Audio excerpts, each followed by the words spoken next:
Hello, and welcome to Me Time. Right, boys, I've changed. We haven't done these episodes back to back because I'm in a new outfit. I've also adopted a different accent whilst I was away. I want to see if I get a Western hat and my little sunglasses. So this is. I'm not doing the podcast dressed like this. I just thought it would be a funny way to start. So Yeah. my new Stormbreaker. That could have gone. I should have gone pear-shaped. Yeah. So, well, so I had this. Some reality experience is you to probably hear me, even though I'm in the kitchen as well. That's the great thing. Yeah. Yeah, he's sure. Had this when I was such a kind of trying to get in. Anyway, what happened to me tonight? Yeah, at this side, so 7. Bit more hopeful, hopefully. Wait, for this. So, Yeah. well, Marvel Universe. You see the at least 6 years episode is, well, they haven't really ordered an episode title yet, but we know what we're going to be talking about. Me and Elliot will be talking about Phase 6 of Marvel. Yeah. It's not even non-existent. What is Phase 6? One way, he was currently about to non-exist there, choking on water. So in this episode, I'm really excited about this. We're getting hypothetical today. We're in previous episodes, we've talked about and analysed things that do exist. Now, granted, Fantastic Four is part of Phase 6. So, And I said I was going to look it up after this video, but I didn't. At this point, we have an idea of what it's going to be, but after that, we don't know. So Elliot and I will sit down and discuss what we know is coming, what we think is coming, what we personally would like, because I think it's going to be fun for people to understand what our opinions would be on where Marvel should go next.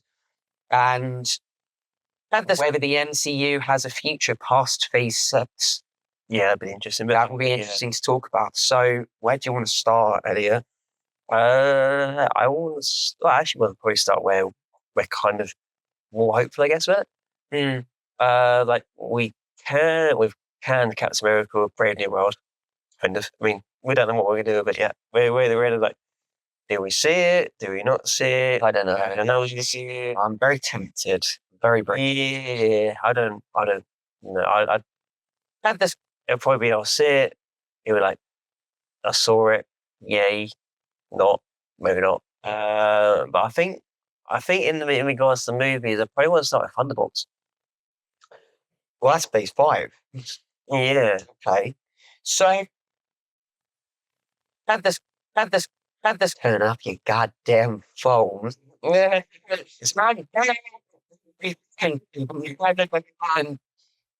So Thunderbolts is actually fair enough. It could be a bit of a prelude to what Phase 6 could be.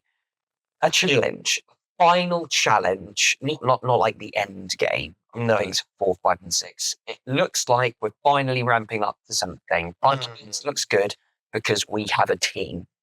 A team together. We got Yelena, Ghost, Taskmaster, Red Guardian, US Agent. Yeah, well, and Bucky. Yeah, and they're clearly opposing a force.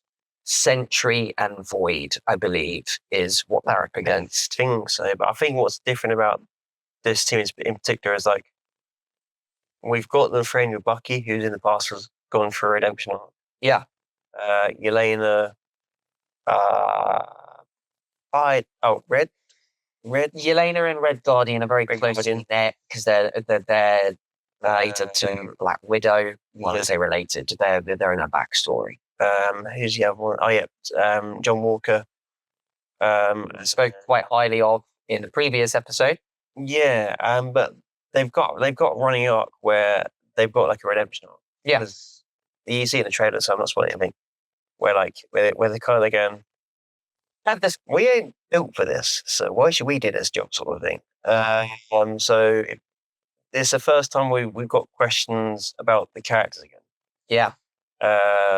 Like the characters are questioning themselves. Oh.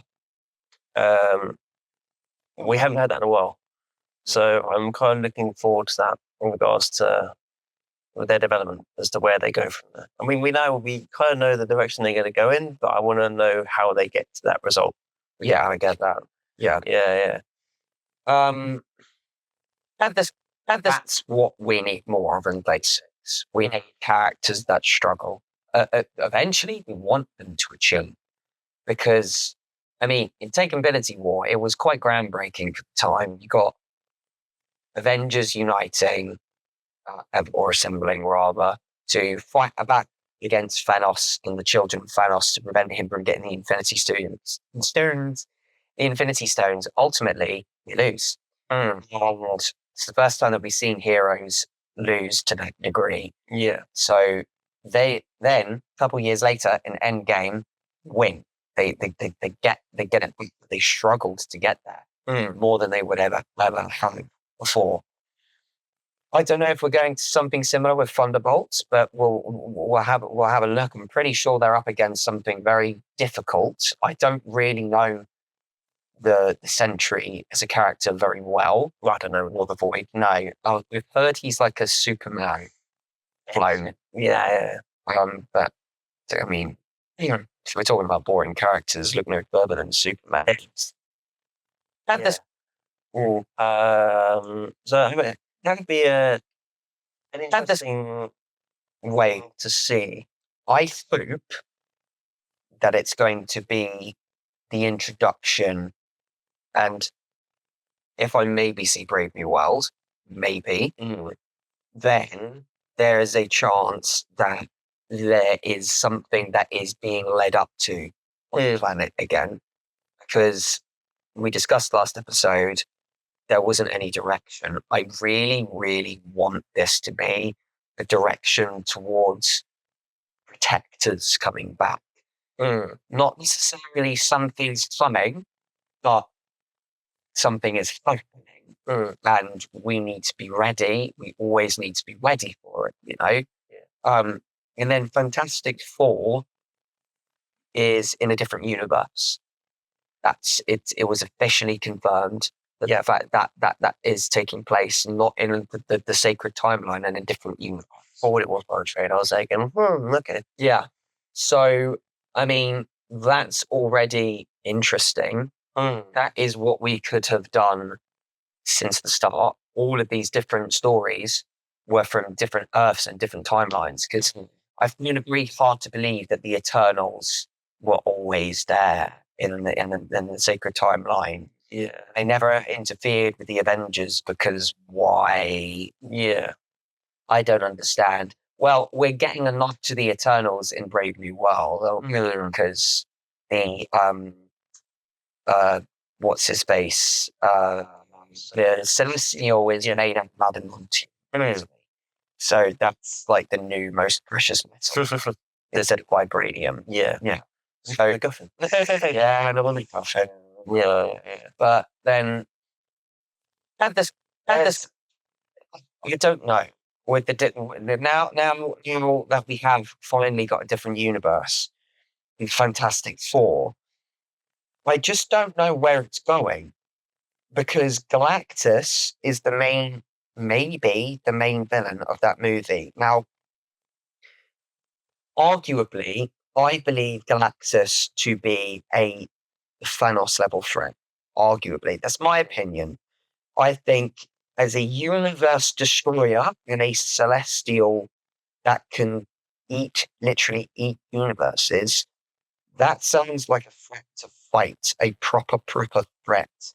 And the fact that he's been watered down as a single movie villain, I'm a bit worried. I am a bit worried. I really do want Galactus to be like he was in Rise of the Silver Surfer, because that was terrible. That was just he was just a cloud in that, like a cosmic cloud that was like, I wouldn't know that. have you seen Rise of the Silver Surfer? No. Well, Listen, look at this guy over here. yeah, watch it. I reckon it's not great, but it's classic Marvel. So Yeah, I mean, I think in the comics, I think even Thanos comes back to help the team at the time against Galactus. So you're thinking Galactus is going to be a big old threat to take it down to one movie again. oh, actually, just feel weird that they all know, because we got the Silver Surfer is confirmed to be in that movie as well. Good, because you can't leave the Galactus right, the Silver Surfer. Yeah. Why don't have this? Maybe you've got the way other threats in that movie too, but we hopefully will see Fantastic Four being what the Avengers are in the Sacred Timeline. Fantastic Four being the saviors of the world. Now, in the trailer, allegedly there was snapshots of Reed talking about interdimensional and multiversal theory. Yeah. Now, he is supposed to be the smartest man alive, as we learned in Multiverse of Madness. Reed Richards is a smart villain, arguably more smart than Stark is. So, what direction do I want Fantastic Four to go? I want there to be a little bit more of an explanation and a little bit more of a nod to the multiverse. Because, as we've learned from Deadpool and Wolverine, they're backtracking the multiverse madness. Yes. I think because it's still called the multiverse saga, you really can't rename it. You can't rename that. You've got to own it. It still has to be nods to different universes. So we've got Secret Wars coming. So we've got Avengers Doomsday next year. Yeah. And then we've got Avengers Secret Wars. Now, Secret Wars is all of the Avengers, all of the X-Men, all of the heroes across all of the universes uniting to fight one force. And I think it inevitably, from what I've heard, I think it's only the Sacred Timeline left, or they're trying to erase all of the timelines and it just be one, or so I think that's a conclusion in the comics. I don't know. Yeah. So it's out. So Secret Wars sounds good, and I've heard it's unofficially confirmed that the Russos are coming back. The Russo brothers, the ones that directed Infinity War and Endgame, said that they would never come back to direct a Marvel film. Have been persuaded to come back to direct Doomsday and Secret Wars. Yeah, I think that was their terms. They said we will only come back to Marvel if we allow to direct our favorite comics, Secret Wars. So Secret Wars, thankfully, is in good hands. However, they've got big limits to clear up. Yeah, they really do. So why don't we unpack that then? Doomsday and Secret Wars. What do you think is going to happen? What do you think should happen? Because I think after Fantastic Four, I think that's where we're headed next. I could be wrong. There could be another movie, but we're very, very close to Doomsday. So yeah, already. What's happening? What do you reckon? That's this hard one because you don't know where you're going. It's just like, well, let's see. Like, have this. It could be. Pardon me. It's hard one because like you don't know where he's going to get introduced, especially with Tony Stark. Also, sorry.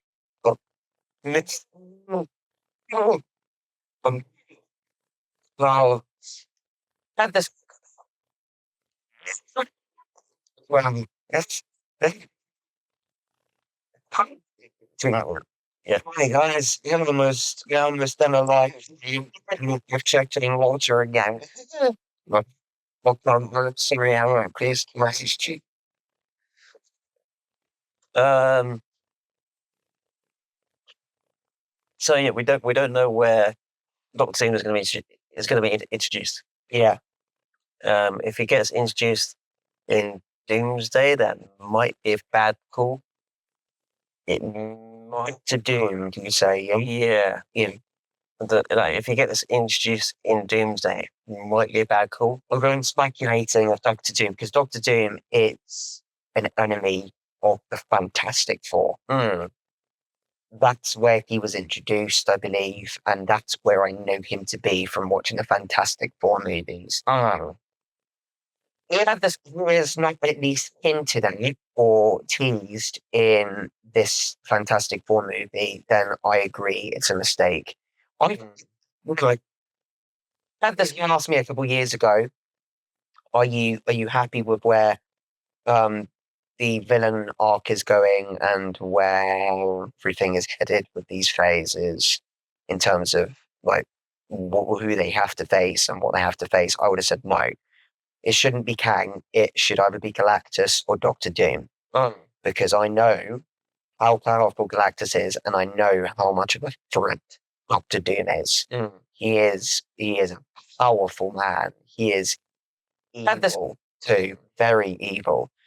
So I really, really wanted Kang to sort of be misdirected by his own plans and for Doctor Doom to sort of be the mass manipulator behind it all. That's what I wanted. I did see that Kang may be coming back. I think Jonathan Major is coming back for it. Okay. I don't know in what capacity though.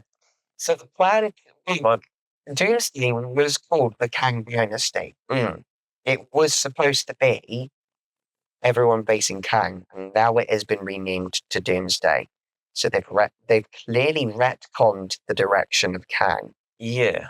So you could be right, possibly like Dean Kang and he did a bad job. See that it could just be like a short cameo of like Kang getting knocked off the board.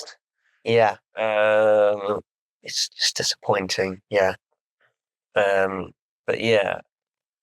But also had this it's not Doomsday rated. Daredevil Board again. And this full capacity. Now it's got some direction again by the sound of it. We need direction. It's almost too soon that we're having an Avengers film when we don't have the build up and hype for it. No, I mean it's a short build up. It's very short. Like for phase one was the Avengers build. We had all of the solo movies. We had an Iron Man. We did have an Iron Man sequel. Iron Man 2 was a phase one movie, wasn't it? Yeah. So we had all of this on the go, and then had this. Iron Man was a phase two movie, a phase one movie, sorry. And then it just sort of this build up, this chance to bang with all of the camp. This is where I say as well that DC funded the bag big time because you had Superman. And then the sequel was Superman versus Batman. Yeah. And then the sequel was the Justice League. And just been introduced to Batman, and then you're uniting all of these characters that we haven't even had a chance to see. Wonder Woman's movie came up. You think Wonder Woman's movie actually came up before Justice League? It did, to be fair. So we had a chance to have a look at Wonder Woman's origin, because she was in a Batman and Superman movie.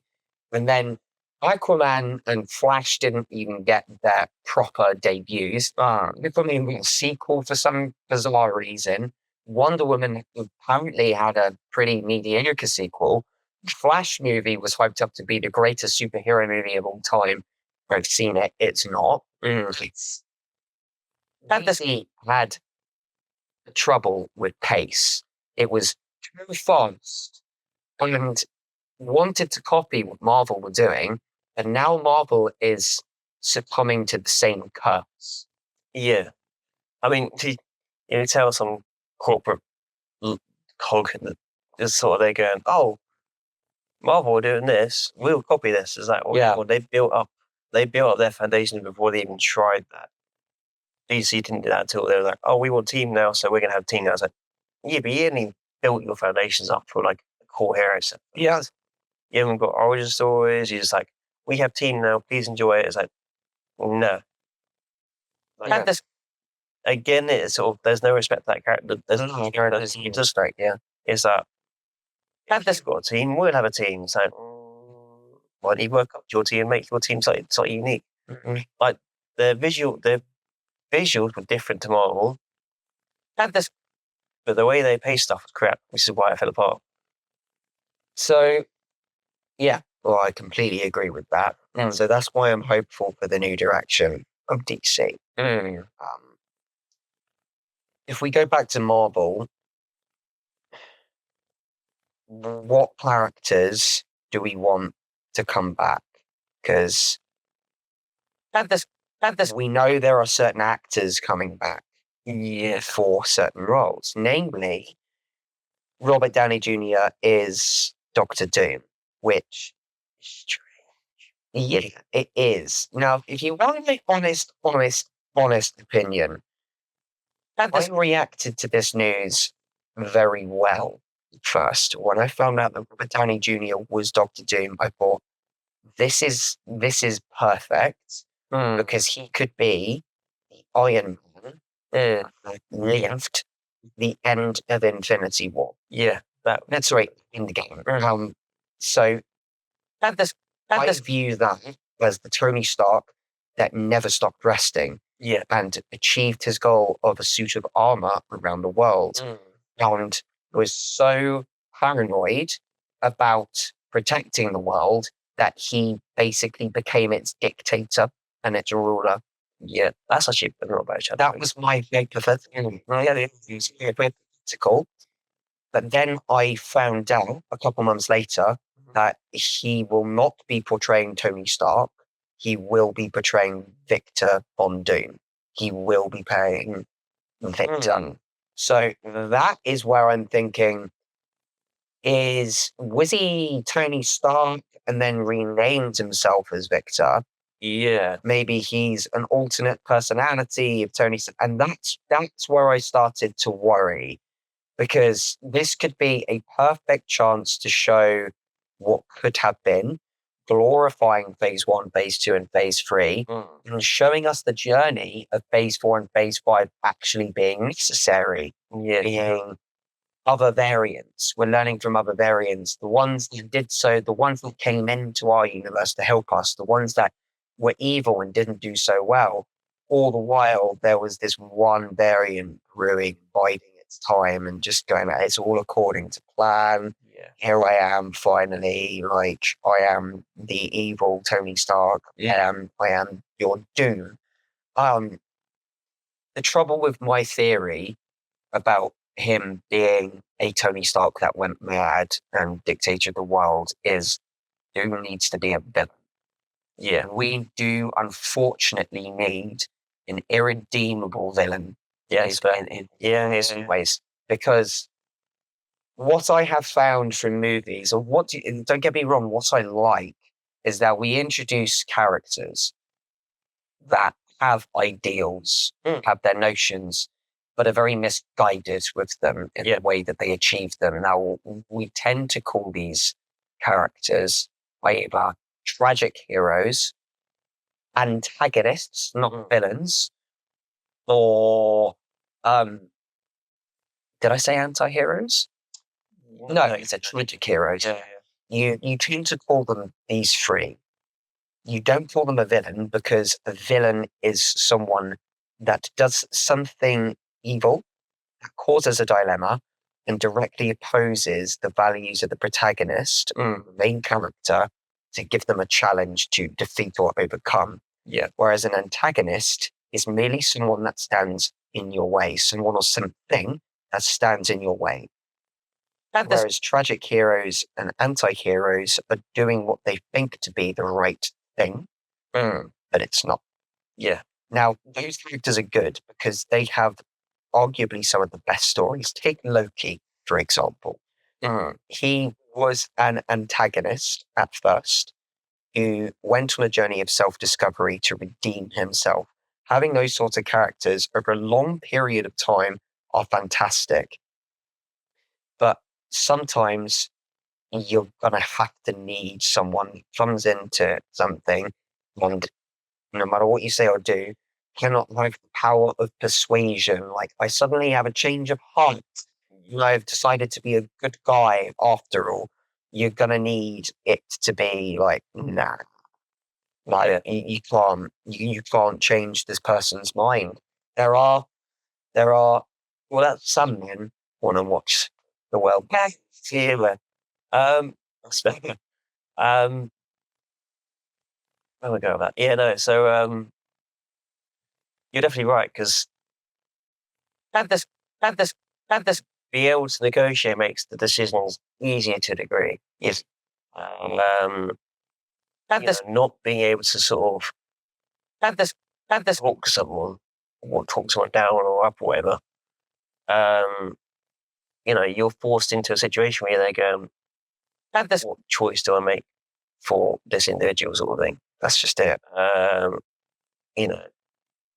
What sacrifices are made for me to solve this problem or sort of stuff. We got that a little in phase 1 mostly, didn't we? Had this Red Skull. Red Skull was very much irredeemable. Yes.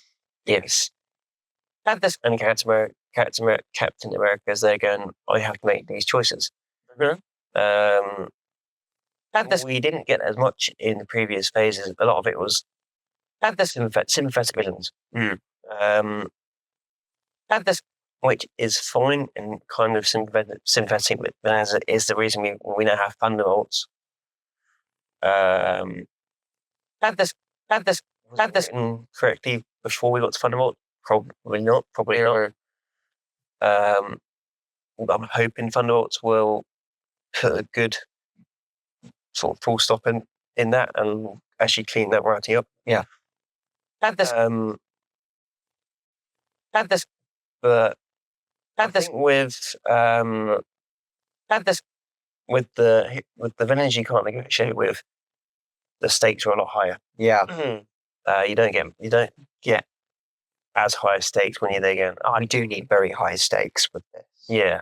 Because throughout all of phase 1, 2, and 3, we recognized that these Infinity Stones were powerful constants. So the Tesseract was essentially the focal point of phase 1, and that was just one Infinity Stone. And it basically almost destroyed the Earth.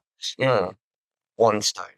And we knew that there was one man out there that wanted to assemble all of them. And this was dangerous. I remember watching and thinking before Infinity War, how are they going to defeat Thanos once he assembles all of these stones? And the answer to that, which I was very happy with the result, was they aren't.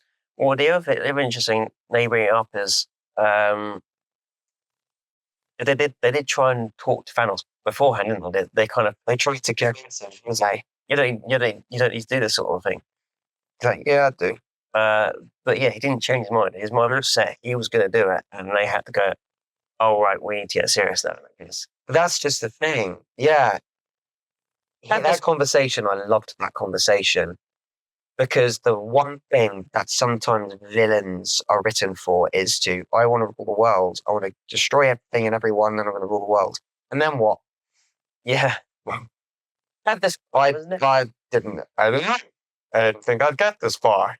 Yeah. Yeah? But thanks. The Doctor Strange called him out and said, so, congratulations, you've destroyed half of the universe.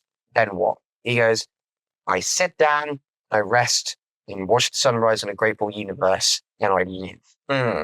And I just thinking, that's it. You only want to assemble the Infinity Stones, one click, destroy half the universe, and then just track on with life.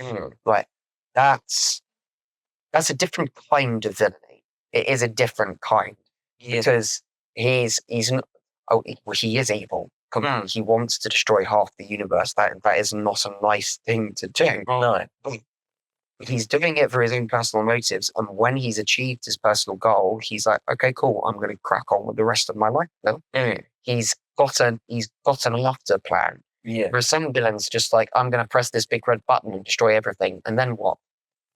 That's this. I don't know. I'll say with it. Well, so we know for Secret Wars that this big goal is to either free all of the universes or destroy all of the universes. What is Doom's goal after this? That's about it. Then didn't think That's just it, isn't it? What's he going to do? Yeah. I know there's some versions of Doom in the comics that this remains as the ruler. That there are versions of Doom that rule the world. They remain ruler of the world, and this is the way that they stay. So maybe that is it. Maybe he has a perfect vision for a world, a single universe, all of the universes, and that's what he wants. Because just destruction alone is a threat, but what do you do after that threat? Yeah. What else is there to destroy if you destroy everything? So we have our, that's what we need. So hypothetically, what this could do is maybe Doomsday is he does start to destroy other universes. He does, and I mean, that's what he does it, isn't it? I think so. He then causes heroes to like leap from universe to universe and spread the word that all of our universes are dying. We need to assemble on one final stand in this final universe against him. Yeah.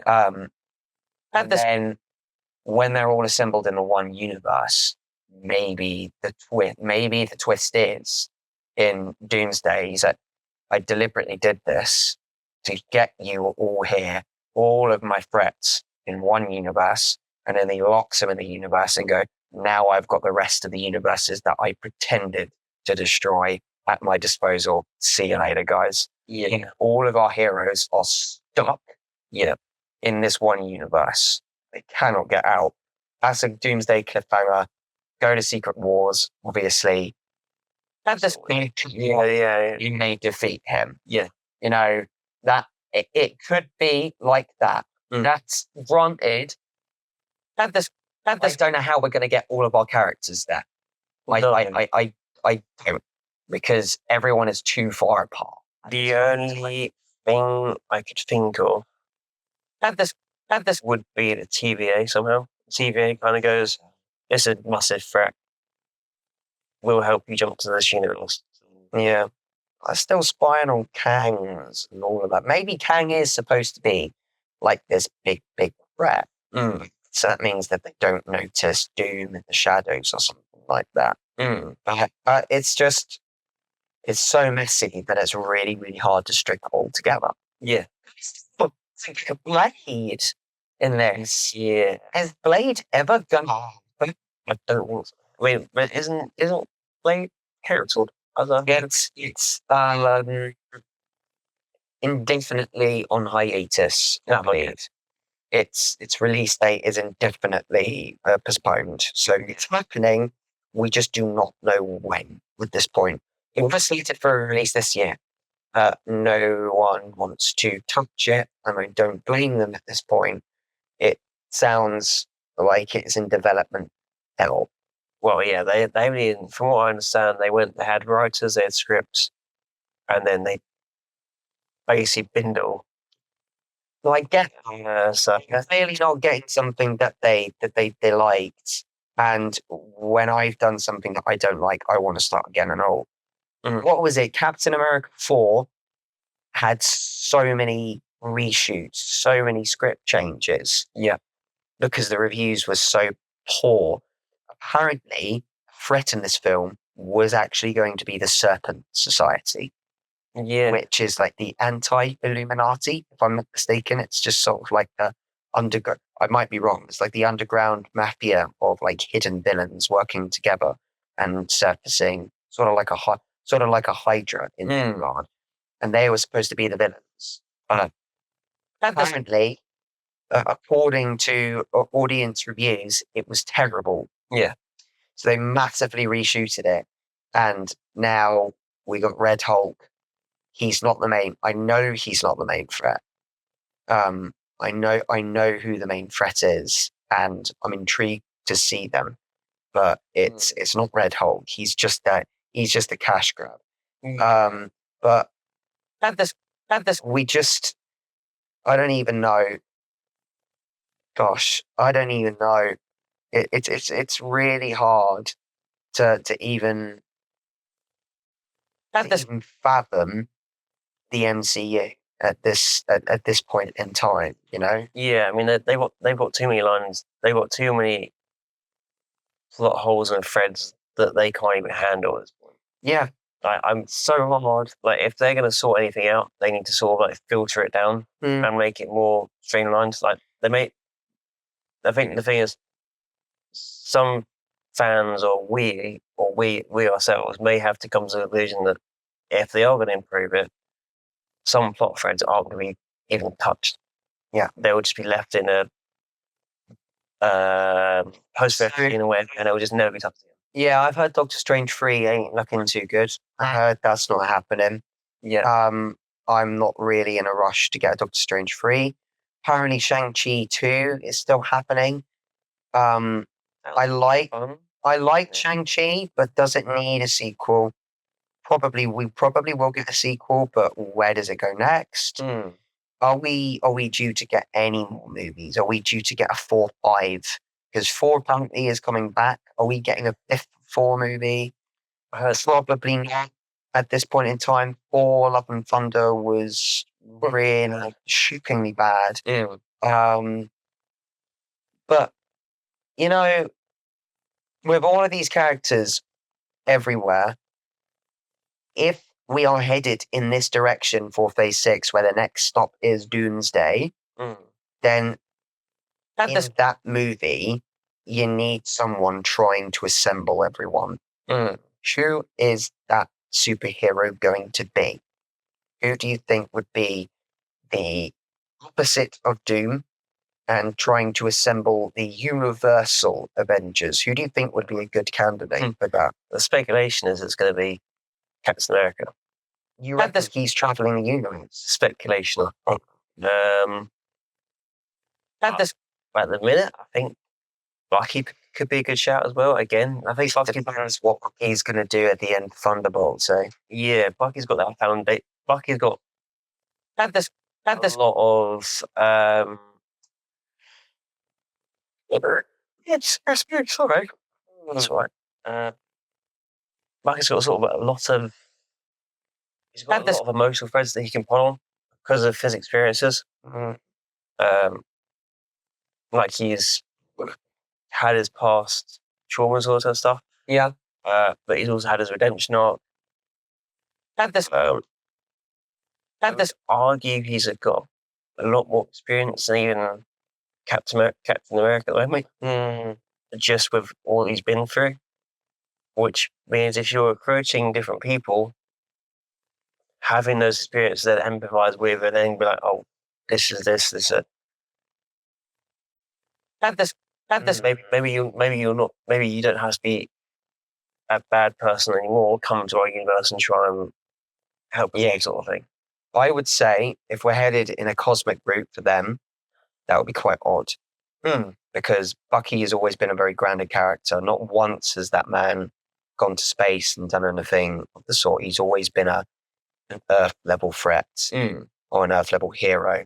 So if Captain America and Bucky, who is allegedly called White Wolf now, which is quite cool. Yeah, it's been cool. But yeah, I mean, it's not been paid off. I mean, yeah, it wasn't been paid off. So. Yeah, I don't know.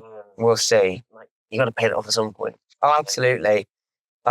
So they should assemble everyone on our Earth. Get all of the gang back together, everyone that we know. have this whoever that may be, like do the auditions for the new Avengers and the young Avengers and the dark Avengers. I don't know. But if I am completely honest, if we are assembling across the universe, it probably is going to be the Fantastic Four. Yeah. I have the feeling it's going to be Reed Richards because he is the one that's going up against Doom, and he knows that we are going to need some universal help here. We're going to need to assemble everyone. You asked me a couple of years ago, I probably would have said Spider-Man, or Doctor Strange. Doctor Strange probably would have been the best candidate because he has traveled universes. So he would do it before, and he would sort of be the new. So currently, Doctor Strange is supposed to be, according to the Ancient One, the best of us. He's not. He's aware of the multiverse and the implications that it can do because he's meddled with it. So he could be another one, but he still seems too young, and he still seems like a junior superhero rather than a senior one. He's still juggling a lot. Yeah, especially at the end of Spider-Man 3, is like he's got a lot to work out. Well, Spider-Man. Well, we apparently Spider-Man 4 is the start of a new Spider-Man trilogy. Apparently, but Tom Holland isn't he only signed up for the Avengers movies and Spider-Man 4? I'm not sure if he signed up to Spider-Man 5 and 6. Which quite possibly could mean Miles Morales. Potentially. I'm okay with that. I'm okay with a live action Miles. I know Holland spoke in a couple of interviews where he would like to be like a mentor role for Miles Morales. I think that would be good. Yeah. So that'd be a good concept to sort of work on. But if they're gonna, the only thing that doesn't quite work out in that regard is have this. Although if they are killing the multiverse, maybe not. But I know there's talks of animated Miles Morales going into a live action. Yikes! Yeah, I don't know. And then I really don't know. I don't know. Yeah. See, we should solely keep that to the Spider-Verse movies because we have seen a live action character in the Spider-Verse movies, haven't we? Donald Glover was the Punished Prowler. Yeah, he was the Prowler. The live action version of the one that we saw in Homecoming. Which is really quite neat to see nods to the live action universes and the animated movie, which begs the question, if I'm being completely honest, if there are so many animated universes that look the same, why have we got live action universes in the animated world? Yeah. What the fuck was this?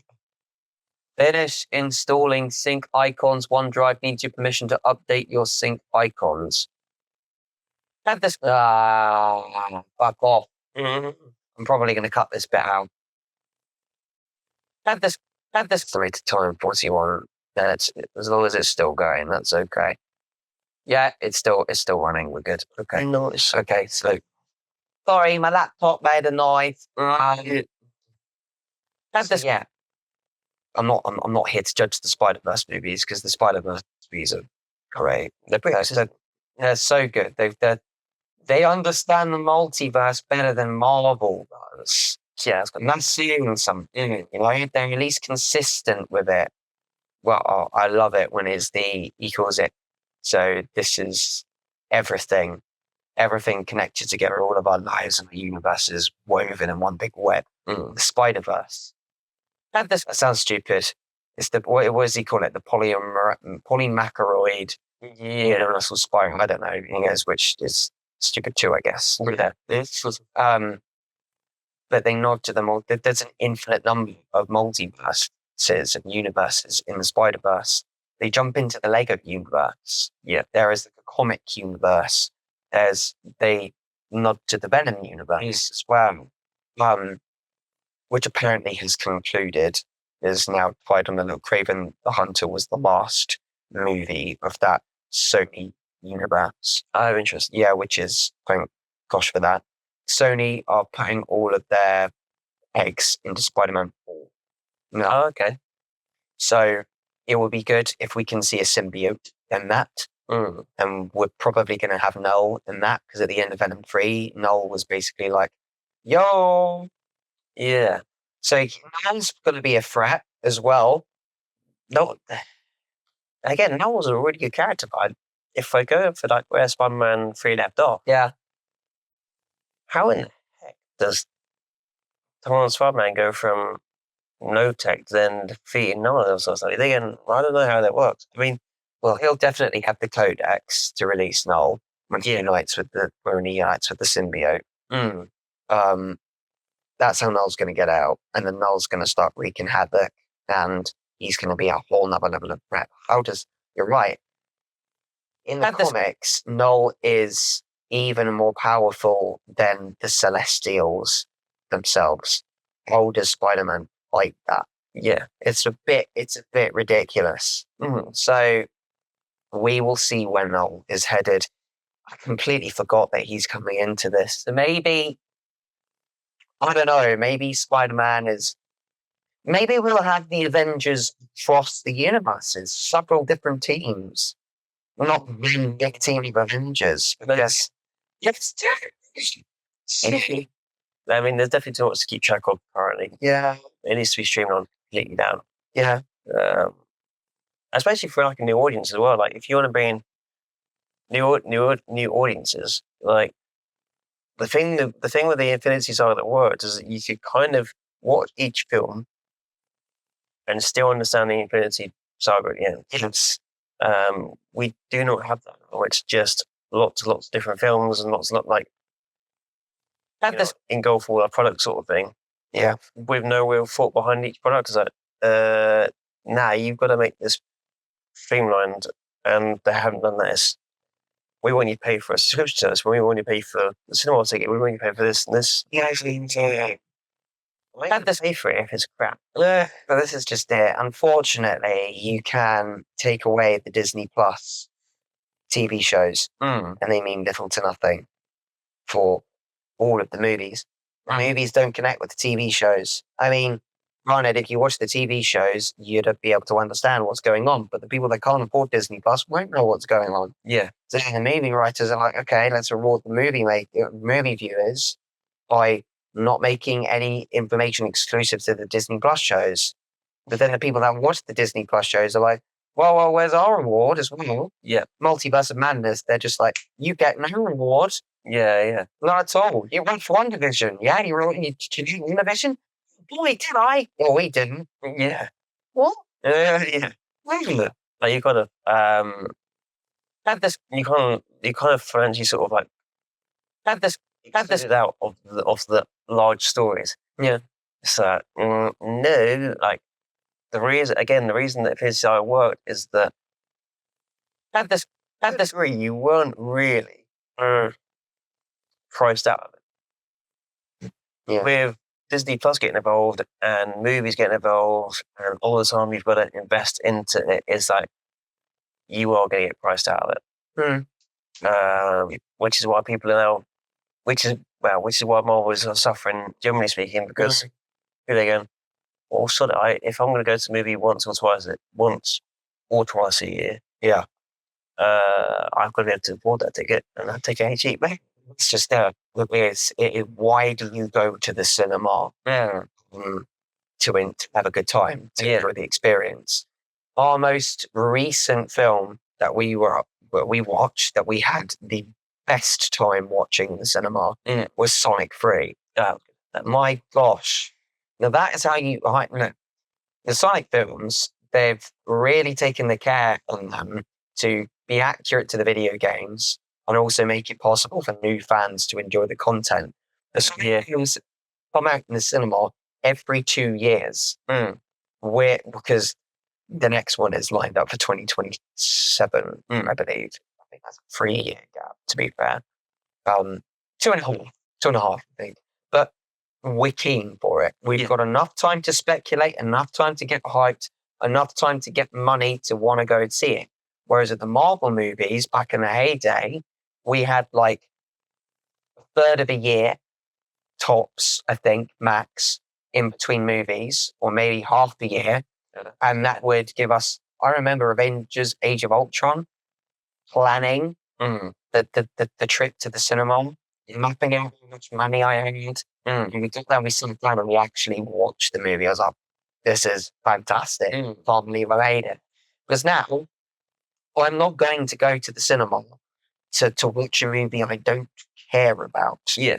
It's granted we need like, so with this with movies that are coming out this year for Marvel, they've got to hit. Otherwise, like myself and yourself, Elliot, have been speculating about where Phase 6 could go and where it could end. It's not going to hype up the finale. Yeah. So what the worst case scenario I could see myself at this doing right now is I'll probably watch Thunderbolts and I'll probably watch Daredevil. And that'll probably be my cut point for Marvel. You reckon? I reckon so. Wow. That will probably be me going. So I think I don't know. In regards to I still enjoy the older films because they're still decent films. But in regards to anything new, I'm there going. I don't think I can enjoy what they got coming. I think Thunderbolts and Daredevil will kind of be sort of like if they don't. Wonderful again. Thunderbolts and Entail, it's very clear what your taste in films is. And it's not a bad thing. Because if you look at the Phase 1 to Phase 2, most of what we got, excluding 4, was grounded. And even then, 4 came to planet Earth and he lost his powers. 4-2 it was still dark and very gritty. The only cosmic thing we got was Guardians of the Galaxy. And at the time, everyone was like, meh, we're not really ready to launch off into space.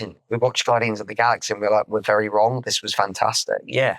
That was nice because we Guardians of the Galaxy surprised me. Yeah, because we definitely did go see this one together, but we were both kind of jumping into it, kind of going, "Did we?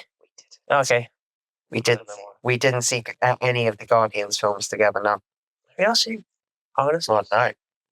I watched the first one with maybe.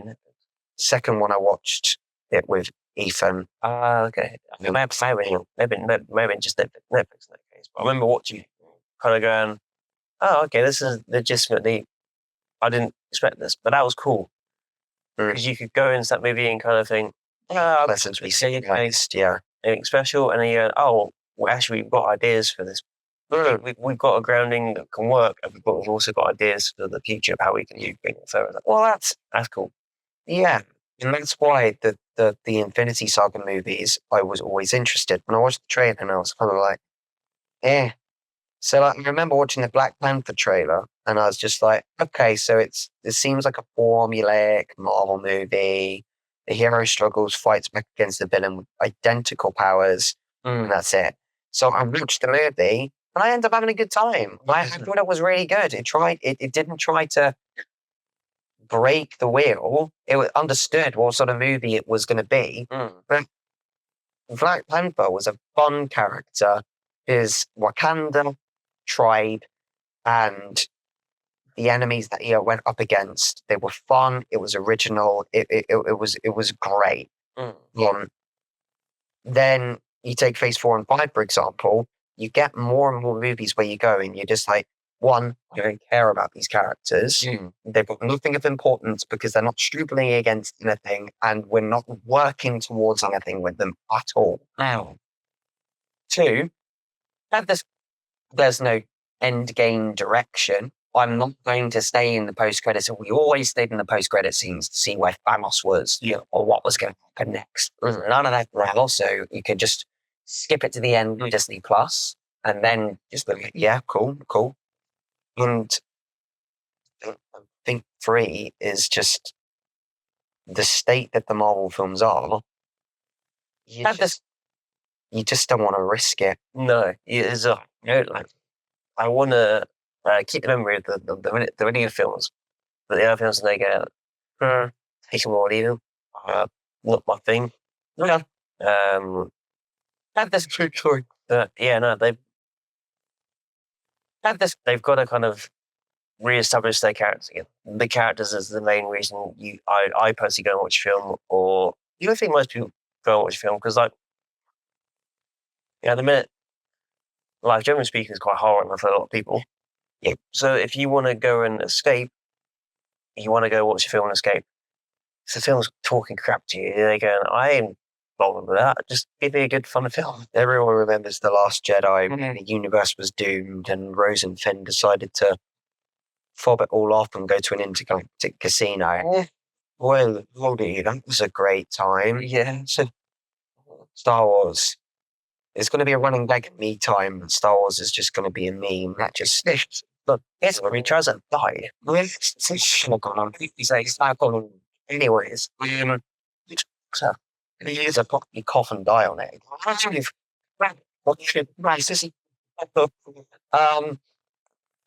Where was I going with this?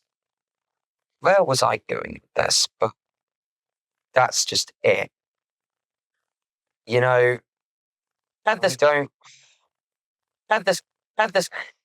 for a Marvel film to be likable and for it to be enjoyable, like you said, we need to see struggle, and sometimes we need not real world themes in there. Anyway, not necessarily all the time, but taking, for example, Guardians of the Galaxy 3. can't remember off some head. Okay, so the strongest part of that film was animal abuse. Animal rights and animal abuse. Ignore me, yeah. At no point in that film did it want to achieve any galactic savior. It was you look at Guardians 1 and Guardians 2, they're trying to stop Ronan from destroying the world and using the Power Stone to rule the universe. Okay. Guardians 2, they're trying to stop Ego from becoming the hive mind of the universe. Okay. Guardians 3, they're trying to save their friend's life. Yeah. It's basically for the first 2 acts of the film, that's all they're doing. And then they realize that this guy, what's his name again? Who's the one, the evolutionary. He was very good. He's just trying to perfect the universe. And he's trying to make his own vision of the universe. So they're just like, oh yeah, he's still here. Maybe we should stop him. So it doesn't feel very like final. Doesn't feel like very grandeur. I'll tell you, enjoyed it because I cared about the character. Rocket's story was tragic. The themes of animal abuse were heart-wrenching. You felt so bad for Rocket that you wanted him to survive. So you kept on watching movie, and when the moment came where he almost passed away, oh yeah, that was hard. I have said this to Elliott and to many other people. I refuse to watch Guardians of the Galaxy 3 again, not because it's a bad film. It's not a bad film. It's a great film. Because I physically cannot. Because Rocket just got. the film was so sad that I was so messed up when I left it. The vision of the Guardians trying so much to bring him back, and they thought they failed. And then Rocket in the afterlife was saying, like, I failed everyone, I've let them down, I let you down, I just let everyone down the whole time. I was like, this is for me the diamond in the rough. It's a rough story. Guardians 3 is a very rough story. It's clearly trying its own thing and rounding up its own trilogy, because all of the other noise around it, misdirection, Marvel, clearly doesn't know what it's doing. It was had this the director's final sort of swan song message to say, like, I care about this character, so I want you to care about this character too. Okay, so that's we need more. Yeah, we need more. I'm not saying we need more really, really sad moments. We just need more moments where it's clear the characters have weight. yeah, they're putting things over. We don't want them to go. We need them. We want them to succeed. We want them to survive. We don't need to be in a situation where we're like, oh, we don't really care what you do next. Yeah, I think again, maybe a cynical view again, but like they're not held by monetary value. You don't just watch the film for the sake of watching the film. It's you watch the film to see where that character's going. That's what I'm saying. At the minute, at the current time, which we're filming, maybe characters are used for cash and money. They're not really properly developed. They're not. The time isn't spent properly on them. They're rushed out with other stuff. It's again that this quantity has been pushed out, but the quality is crap. We need, for Phase 6 to push forward, we need to stop shelving ideas. We need to acknowledge them. We need to acknowledge the 10 rings. We need to acknowledge the bang balls from Marvel that probably did get alluded to in the Marvels, if I'm being completely honest. I don't know. We need to reference everything that's happened in the Dark Dimension, Stephen Strange. We need everything to come to a head because where it's going is unknown territory. Because let's face it, I wanted to get to this part of the discussion. What future is there for Marvel if we cannot tell a story towards the end of Phase 6? What was supposed to be a multiverse saga? Are they going to tidy it up in a Phase 7? Does it even matter at this point? Yeah. We've got the bloody X-Men still to come into this universe. We've had them in Deadpool and Wolverine. Yeah. But it's so frustrating. We've got so much still to come on so little time before, well, to be fair, Phase 6 has just started, but so little time to build everything up and to get attached to all of these characters to want them to succeed against this hypothetical thing. But I don't know. I really don't. What I do know is that for me personally, Phase 6 is it. Yeah, no, I'm thinking the same. Like, if they can't, can't sort of wrap it all up. I don't see myself going to the movies to watch Marvel for a long time. No, I mean, I haven't done anyway. But even more so if there's no conclusion. We need to know what we're fighting for. First of all, I need this year to be the understanding of where everything is going. If they're still going to have a direction, I'm going to lose faith very quickly. Phase 6 needs to be the end, and my opinion as to why is because Marvel fans are exhausted of being let down. It's very clear that Deadpool and Wolverine was its own thing. Yeah. So if Deadpool and Wolverine are to return, it's to return in a spin-off, in a continuation in their own story. They very clearly enjoyed making strong solo stories, so stick with that. Don't view it as a saga. Let's go back to the storytelling route. If the X-Men are coming, if they want to tell X-Men movies, make it the X-Men universe. I guess the other thing, make it the solo stories for them. I guess the other thing, this be a controversial statement. Don't make weird characters activists. Boring, plain. It's like all those fights may be legit, but think them through before writing them out, because some of them are just half-hearted arguments. See, they're going. Why? There's no respect to that character's supposed struggle. It's just a half-hearted argument they haven't thought through. It's like, no. What was your goal for in this film? What was your conclusion for it? It's all well and good. This moaning about a certain problem, but what's your solution to this problem? You haven't given me one. This is just here's the problem, but there's no solution to that. Yeah. Okay. You're a film director or whatever, or writer.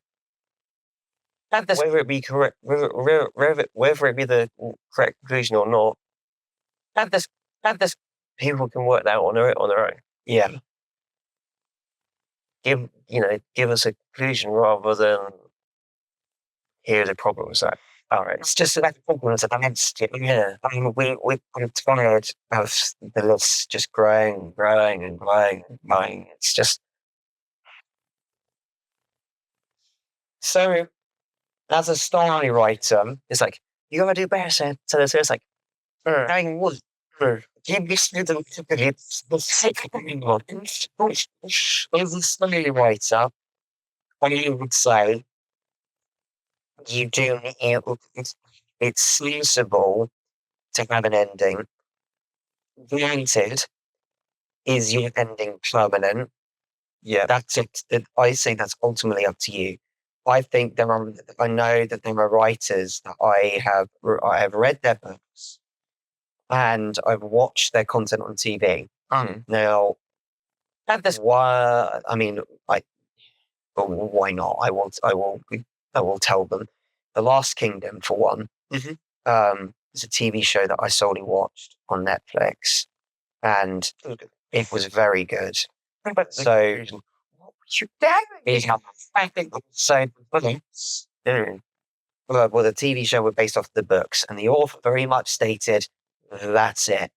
You guys want a series 6? You guys want another movie? You guys want a spin off? It's not happening because I wrote these books simply to be, and that is the story that I've told there. I want to move on to other things, and that I respect. You've told your story. You don't need to carry it on for money. You want to do something else. Yeah. Take also then, for example, one of my favorite series of books as a kid, from Skullduggery Pleasant. Oh, yeah, that was so good. yeah, He planned, I remember reading book 1, 2, and 3. He then announced online that he had plans to see the story through for at least another 6 books at that point. After the Faceless Ones was written and released, he said, yeah. I'm now going to release book 4 named Dark Days, and it is going to allude to where the story is going to for the next 5 books. And I was like, pardon? As a kid, it was literally Matt going, Yeah. and I read every single one of them, and I had the dramatic conclusion in book 9. Was I disappointed with the conclusion in book 9? A bit. Because it felt very, very rushed. It almost felt like he, one, didn't want it to end. 2, realized there was so much more potential for him to continue the story rather than end it there. And 3, the ending that he had planned wasn't nearly as good as it was probably in his head. Yeah. Because they didn't defeat anything or anyone. It was basically just like misdirecting a villain away. And then he revealed many, many, many, many, many, many years later that he was going to return to the Skullduggery Pleasant universe with the second phase of books. So I then, intrigued as an adolescent, slightly more younger adult, and I was intrigued and I went back to book 10 because I was like, okay, so it's not ended. He's decided to continue the series. And lo and behold, the continuation was here's the new villain that's always been a threat since the beginning. Now she's back. I'm like, I was like, oh no. Oh no. Oh dear. And he then continued the books all the way to book 15, book 16, if I'm not mistaken. Now he's on the 3rd series of books at Skullduggery Pleasant. And I'm thinking, yeah, I get it. You clearly love this world. You clearly love this character. But when is enough? I mean, he's a character because Skullduggery. Don't get me wrong, it's awesome. The adaptation. He was. Years, but he's understandably very, very stubborn and picky with the script because the fact that we almost get a slightly very pleasant musical really is criminal. Yeah. Can't believe we almost got. I mean, it's good. It's good that writers sort of are defensive on their books. So we've seen it go wrong, we've seen it go right. So that's fair. You know, he can be as defensive as he likes. Yeah. But yeah, I would definitely watch movies that involve the first. Was it 3 books? 4 books, maybe? Skullduggery. Yeah. Recently, I think if we're adapting the books at this point, first 3 books are the way to go. Yeah. Or definitely the first book. See what it's like after the first book. Just make a movie about the first book. Okay. And then if that's successful, then we'll have a 2, 3, 4. I don't mind it going up to all the way up to 9. Yeah. 9 was a good fit. Maybe he will have that series of films done, but at this point in time, I don't think we're going to get film. Oh no. I think that the moment's gone. Oh yeah. Which is a big shame. And I digress a bit, but my point is, when talking about this, is you have an example of an author that decided to end and an author that decided to keep doing. Granted, both scenarios have their merits and benefits, but you also then have the audience that you're letting down. Last Kingdom are desperate for more, but they're never going to get it. And that is heart-wrenching. Skullduggery Pleasant fans are desperate for more, but maybe the new content isn't nearly as good and they're a bit disappointed with it. And maybe they're like, okay, are we going to finish it now? And keep going. Maybe they get bored, like, let's go to something else. Because I started reading book 11 and I was good. Halfway through, I was like, I'm really just done with this now. It's a shame on the series, but it's too much. Let's go back to Marvel. As an example, Phase 6. So we talked to scenario at the end of Phase 6, it's done. It's messy. The ending is rushed. We've finally concluded everything. Like Skullduggery Pleasant 9, it's kaput. It's over. There are fans that got it, but it's ultimately ended because we can now respectfully say Marvel is like, cool. We've tried a lot of things, we've failed a lot of things, but now we're ultimately saying goodbye, good night, see you later. And every now and again, we might revisit it with another installment. Yeah. I think we should just, at this point in time, stop continuing this big, long story. But say, for example, it does take the Skullduggery Pleasant route solely, and Phase 6 is another ending, and then we have Phase 7, 8, and 9. Well, the story just keeps going, and it keeps churning out content until everyone gets bored. They're losing so much money. Yeah. It's ridiculous. So, I mean, their business, they're still going to have to create content. Yep. But like after that Phase 6 has happened, or they bookended it, or they stopped it, whatever. Had this again reboot it after a while. Yeah. But in such a way that it's just standalone films of like different. I mean, you could probably take it in the Disney Plus route in regards to the what ifs. Like sprinkle it in film wise. You don't. This is another universe that we're going to build up. Like after Phase 6, it's something different. That's what I want. Purely Phase 6 conclusion. We've been introduced to all of these characters, and then let's follow their lives back to their universe versus or learn about the origin stories in their own universes. Continue stories that we are aware of before. We'll have maybe X-Men 1, 2, and 3. Maybe we have another Ghost Rider. Maybe we have a Deadpool and Wolverine exploring all the universes and seeing what's going on. More like let's hop back into the universe, see how everyone's doing, and then just pop back into our own amongst. Yeah, rather than keep going, sort of thing. It would be a mistake if they do that. If we have this forced big rush threat, and then we're moving into another saga. Let's say we do get a Phase 7. What would you be happy with if we do get a Phase 7? After all is said and done with Secret Wars, Doom has been defeated, peace across all of the universes will never be interfered with ever again. All of the universes are at peace. And this, we had to continue.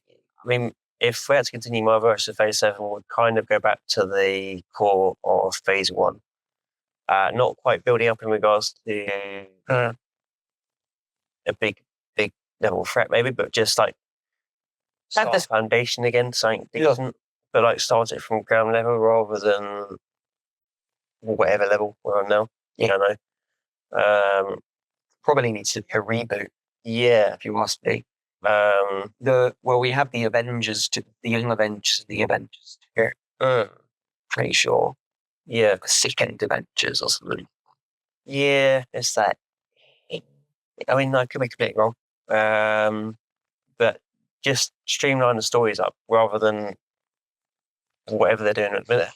You think, me personally, we need to stop lollygagging. We need the X-Men. We've had a taste of them in Deadpool and Wolverine. If we are going to Phase 7, if you want it to be a new saga, personally, I think it should be called the Mutant Saga.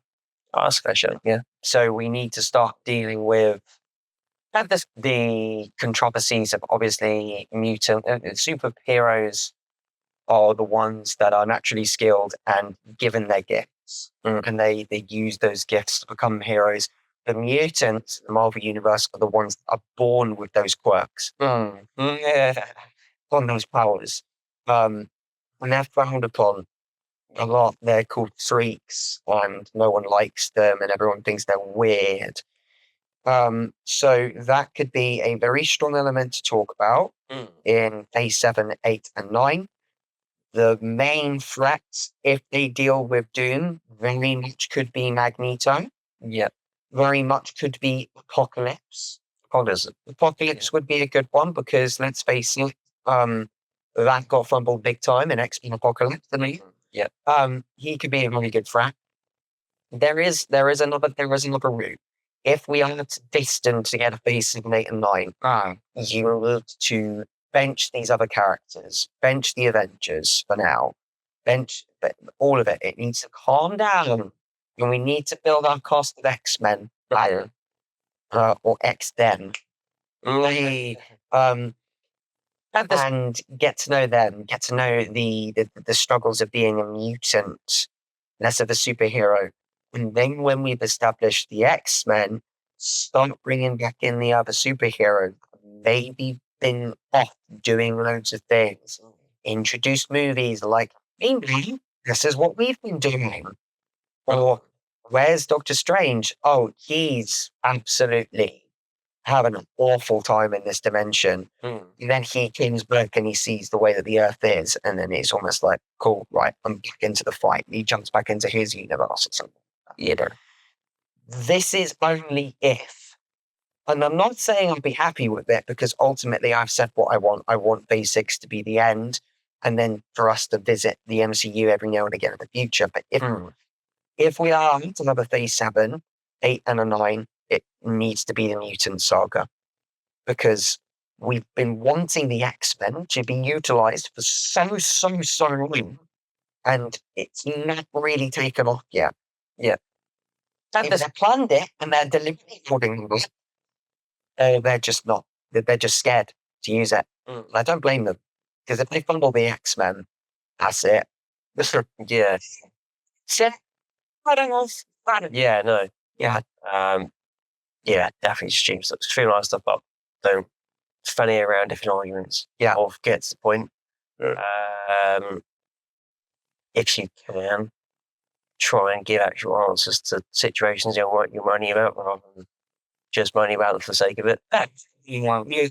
This is the danger is a lot of authors and writers are scared of doing what is called an exposition. Yeah. Which is where all of the questions and all of the things that you want answered in a series is explained in one scene. It's just 4 minutes of just here's all your answers. Didn't need to know any of that. No. There's a right way and a wrong way of doing it. And slowly drip feeding information until we learn all of it in one big twist or big finale is what authors tend to do now. Sometimes we hold it back too much. So the readers or the viewers don't even understand where it's going, and they're so frustrated that they don't know anything. They're just like, "Are we ever going to find you? Yeah. Are we ever going to love?" Mm. And it's Sort of getting that balance between sort of like teasing the new idea or the new premise. But at this point, the frustration of the audience to a degree. I mean, you almost want it to a degree because you want the audience to somewhat have this healthily frustrated maybe. Yeah. Like, God damn, I want to know what's going on. But knowing when to break that what you mind is when to break it all. well, it's just I remember I wanted to know where the soul stone was for basically all of phase 2 and all of phase 3. The soul stone, it wasn't happening, we weren't going to know where it is, and then Messi War came along, and then they were just like, there is another stone, the soul stone. Where is that? And let's go talk about that. I'm like, well, this explains what because it is. Yeah. Well, then it's a saga. You know why? Because someone needs to basically sacrifice themselves to get it. But this is money.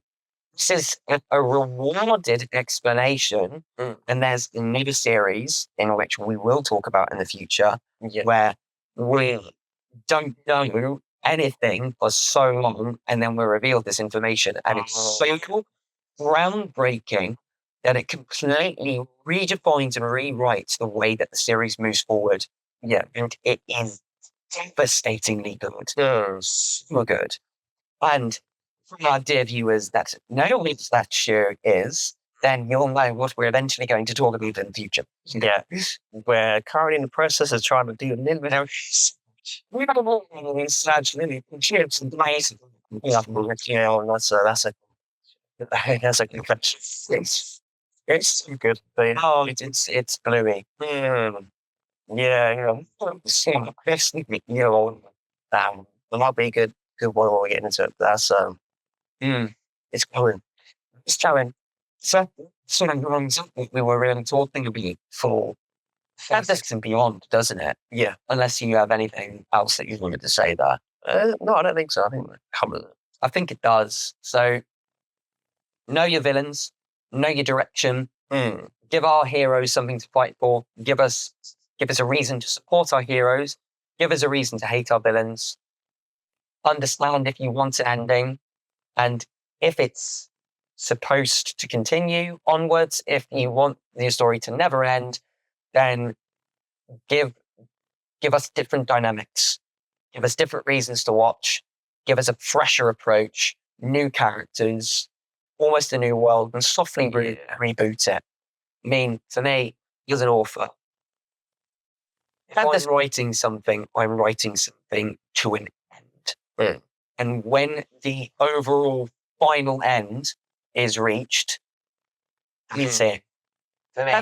And granted, whatever happens in the story or whatever I want to happen, if there is scope for continuation, if it is at a point where people are like, well, you can carry on with it if you wanted to, Matthew, I would be like, well, I'm not doing it. Yeah. Because I've spent enough time in this world, enough time in this story for me to churn out all of these ideas and all of this content for me to say, that's all she wrote.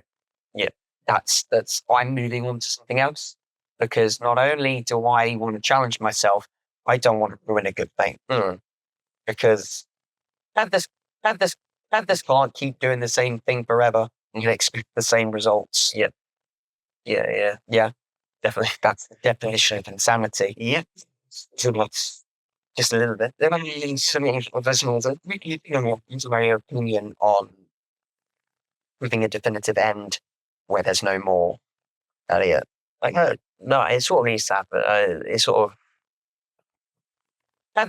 having a definitive end. At the same time, will also give an answer, or tends to also give an answer, a conclusion. Yeah. Whether you like it or not, like sometimes those conclusions are like a bit rough. That's that sucks. And you kind of like think about it. Could that conclusion maybe work differently? Could it not work differently? Yeah. Sometimes that conclusion they're going, all right, fair enough. I actually can kind of understand that conclusion why I went there. But that's kind of where the fun of those sort of single movies finish. Have this. Kind of the fun of like after you've seen them, the conversation as to this. They came to this conclusion. How about this conclusion? Or that's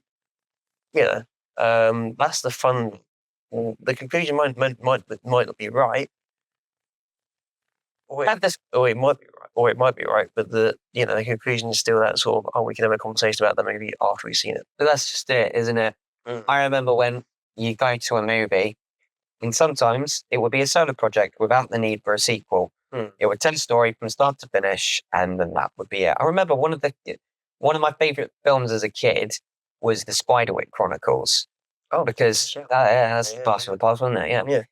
It was a story that had a beginning, had an end, and there was no more to it than that. There was no sequels because the film basically explored all of the books in one film, and that was it. That sometimes a movie just needs to be an experience from start to finish. Marvel, granted, it was one of the first cinematic universes, and it wanted to tell a bigger story across all of these movies and connect them in one big movie at the end, which was very ambitious. Now that it's been done, and while the other movies do the same, everyone looks to Marvel as sort of like the anchored example. Using it. They need to reel themselves back in. Don't fix what ain't broke. And it's painfully frustrating to see how mighty have fallen. But the mighty can repair, they can atone, but sometimes scars take a long time to fade. Yeah, they don't heal; they fade. Yeah, we've been scarred a lot by the content that they had mishaps with. But it's what it is. Sometimes sequels aren't necessary.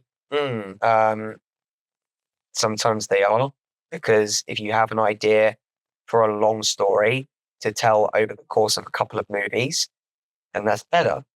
But you can't always expect your audience to want the sequel, where sometimes it's just forced, or even just a straightforward trilogy. Free and done. Have a trilogy. Have a Dragon trilogy. Yeah, there's a very good one. Yeah, a trilogy, but we've got a Kung Fu Panda 4. Textbook example of why you don't continue after a trilogy is done. Kung Fu Panda 4 was really not good, in my opinion. It's a shame. Jack Black, don't take that to heart. I think you're a legend. If you want to join the New Time podcast, if you join in the future, then I will bend over backwards. Okay. Not as far as whistle. Nice. Let's see how it goes. Have this. But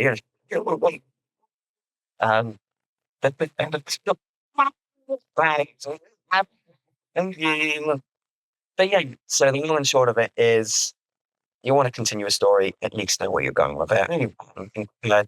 To set a few plans to end it, ultimately reward us with an ending that makes sense. And this, I think I'm repeating myself at this point, so I think that's it, isn't it? Yeah. And that's agenda. Listen to Noble Agenda. Yeah. Episode 7 is the final episode in our series of 3. So, episode 8 is next week, and that means we're going on to our next 3-episode agenda. Yeah.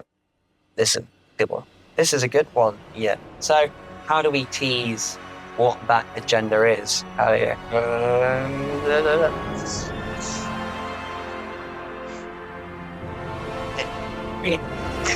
So, can I tell you how about the scars?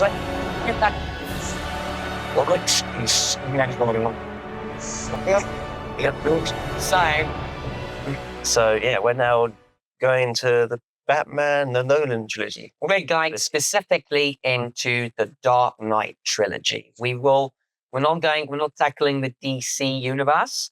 We're tackling Christopher Nolan's take on Batman.